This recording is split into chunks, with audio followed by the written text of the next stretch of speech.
네, 안녕하세요. 닥터공TV 이용주입니다. 저희가 이제 무보형물 코성형을 많이 시행하고 있고, 예전에 이제 무보형물 코성형에 대해서 몇 차례 영상을 올려드린 적도 있긴 한데, 이번 영상에 다시 한번 무보형물 코성형이 뭔지, 또 어떤 분에게 좋은지 이런 거에 대해서 좀 더 설명드려 보도록 하겠습니다. 무보형물 코성형은 말 그대로 보형물 없이, 즉 실리콘이나 고어텍스, 당연히 요즘 메쉬는 안 쓰지만 메쉬나 이런 거 없이 자기 조직으로만 수술하는 코성형을 무보형물 코성형이라고 합니다. 물론 무보형물 코성형이라고 해서 이물질이 아예 안 들어가냐? 그렇지가 않아요. 왜냐하면 녹는 실, 봉합을 할 때 녹는 실을 꼬매는데 그 이물질이죠, 아무리 봐도.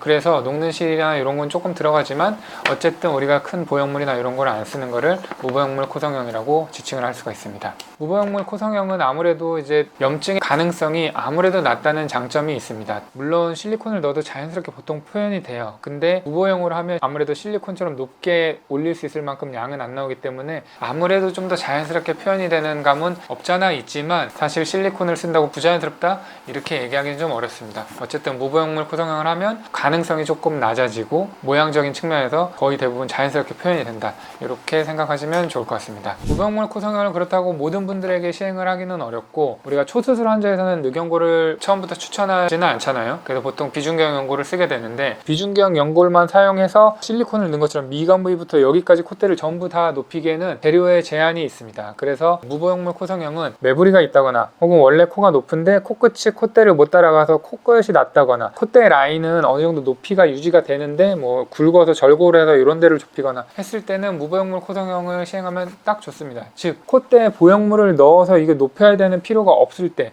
즉 콧대는 다듬거나 낮추거나 매부리를 깎거나 좁히거나 코끝은 그거에 맞춰서 높이고자 할 때, 그때는 무보형물 코성형으로 아주 효과적으로 수술을 시행을 할 수가 있습니다. 그런데 만약에 코가 이렇게 낮은 분이 와가지고 첫 수술이신데 비중경 연골만으로 이 콧대를 높여달라? 그렇게 하기는 좀 어렵습니다. 무보형으로 재료에 한계가 있고, 이런 경우에도 무보형으로 시행할 수 있는 방법이 있긴 한데, 그때는 늑연골을 채취를 해서 늑연골을 실리콘 모양으로 예쁘게 깎아서 넣는다거나, 혹은 늑연골을 파쇄해서 실리콘 모양으로 이렇게 뭉쳐서 콧대까지 높여주는 방법이 있긴 한데, 사실 그렇게까지 뭐 초수술에 늑연골을 쓰면서까지 이 미간 부위를 높이는 걸 권유드리진 않고, 이런 경우엔 보통 보형물 코성형을 권유를 드리게 됩니다.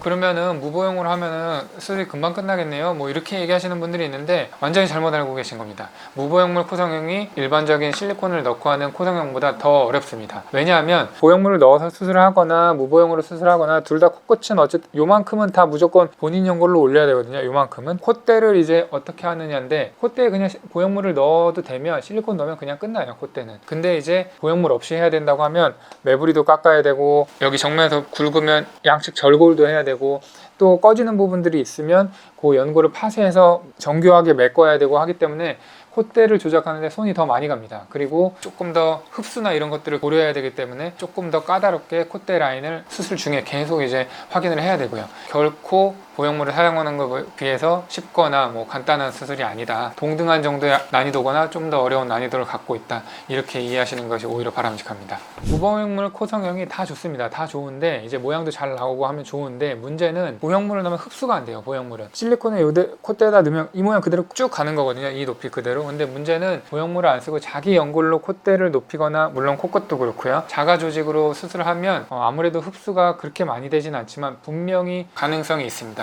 우리가 동종진피로 콧대에 넣으면 동종진피 흡수가 되게 많이 돼요. 그래서 느나 마나 콧대가 꺼지게 되는데, 자가 연골은 그 정도는 아니에요. 자가 연골도 분명히 흡수의 가능성이 있기 때문에 우리가 재료가 충분하다면 조금 더 높이거나, 혹은 그 흡수의 영향을 분명히 고려를 해서 꺼진 부분을 채우거나 해야 되기 때문에, 유지력은 실리콘보다는 조금 떨어질 수 있지만 그래도 동종진피나 자가진피, 이런 진피류에 비해서는 조금 더 유지력은 높다, 이렇게 알고 계시면 될 것 같습니다. 네, 이번 영상에서는 무보형물 코성형에 대해서 설명드렸는데, 저희 병원에서 이제 많이 시행하는 술식이고, 또 이비인후과다 보니까 막 높여달라는 분들보다는 자연스럽게 지금 코에서 라인 정리만 해달라 이렇게 오시는 분들도 꽤 많이 계세요. 장단점이 존재하고 바람직한 사례들이 있습니다. 본인 코에 맞는 시술 방법을 의사와 잘 상의하셔서 결정하시는 게 바람직할 거라고 여겨집니다.